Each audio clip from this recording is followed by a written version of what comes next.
This is my third semester with TGS, and in our 3 semesters we've been traveling to see how the cultures and the cultural exports of the countries that we're in really teach us a lot about the culture, history, and philosophy of those host countries.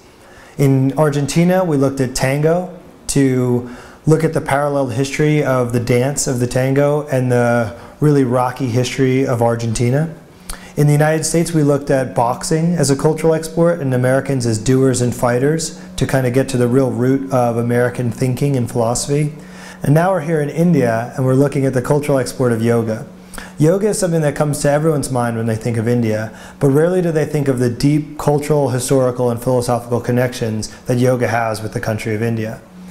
In all of my classes this year, the curriculum has had an interesting theme that connects really nicely into yoga.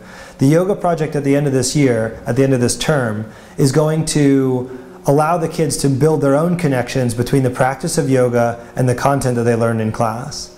In grade 9, we've been studying big history. We've been studying the beginning of the universe, from the Big Bang Theory all the way to early humans, ending with the first human civilizations in Mohenjo-Daro and Harappa here in India, or what would be present-day Pakistan. Hopefully the kids will be able to make connections between the philosophy and understandings of yoga and the same concepts that we're applying in big history between the man and his role in the universe. In grade 10, we started our own publishing company called the Worldwide Walkers, and the kids on a 2-week schedule are publishing chronological issues of Indian history. We started with Mohenjo-Daro and Harappa, which I just mentioned, and we're going to be finishing with contemporary Indian society.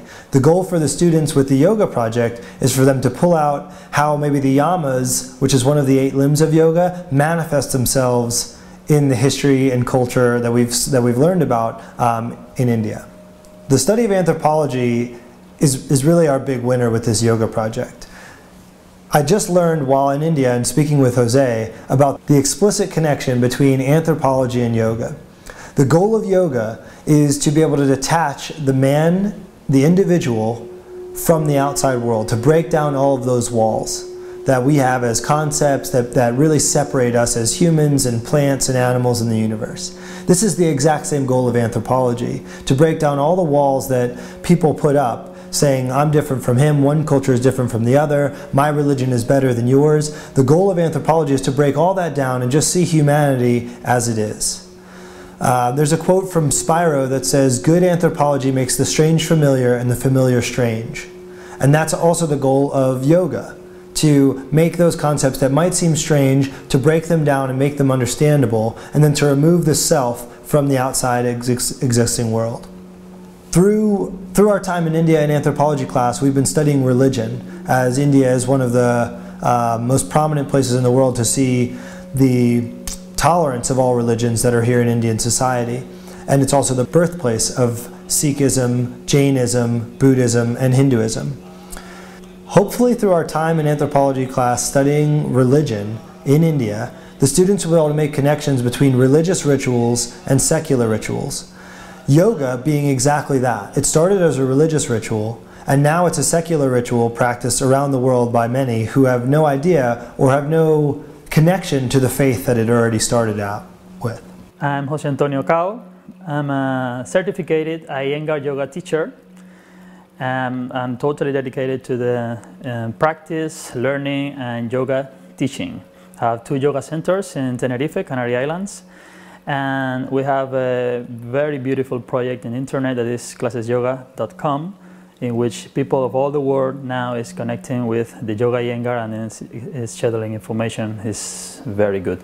Right now, I'm a guest teacher here in Think Global School, and I have come here to teach a very beautiful workshop for students, and I have a very beautiful opportunity to speak to myself, because when I began to practice yoga, I had from 13 to 15 years, I was a teenager, and from that moment on, I've been practicing yoga continuously till nowadays is more than 20 years, and I know exactly what does the yoga as a tool can make with these students. So for me, it's splendid to be here, and I expect that all these students, all these children or little men will do with it.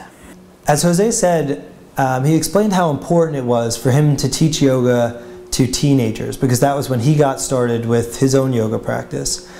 Yoga aligns really nicely with the core values of TGS. The goal of Patanjali's Yoga Sutras was to create a purposeful and meaningful life for its practitioners that could have a sound moral and ethical background. That's what the yamas and niyamas provide for all yoga practitioners. So the goals of TGS aren't very different. We want to have kids being able to break down walls, make connections between cultures, and live meaningful personal lives that are tolerant and understanding of all people from all walks of life. Studying yoga in India could potentially be a perfect blend of TGS core values, of TGS academic curriculum, and a life practice that our students carry on forever. The interconnection is something that is occurring constantly when you practice yoga, is what I told him. You're not aware of that when you're beginning practicing with the body or with your breath, but your brain is changing constantly.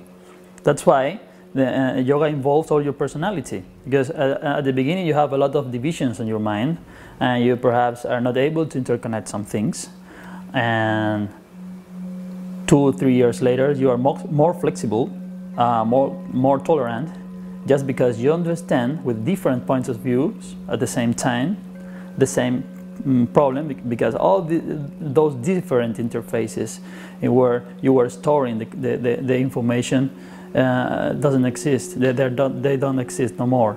It's the same, because you were interconnected then so much that you can travel between each other in your mind with much more efficiency and without effort. So you begin to be a more integrated human being. Your body, your emotions, and your mind, and your concepts need to be wider, more interconnected.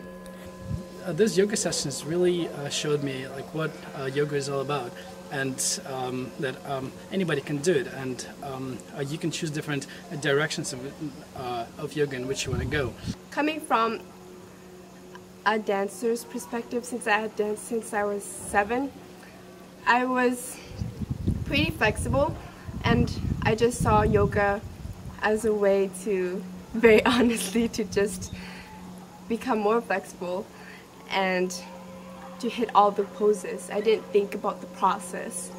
I didn't think about how yoga was a way of life, and is a way of life, and it's something you absorb mentally as well as reflect physically.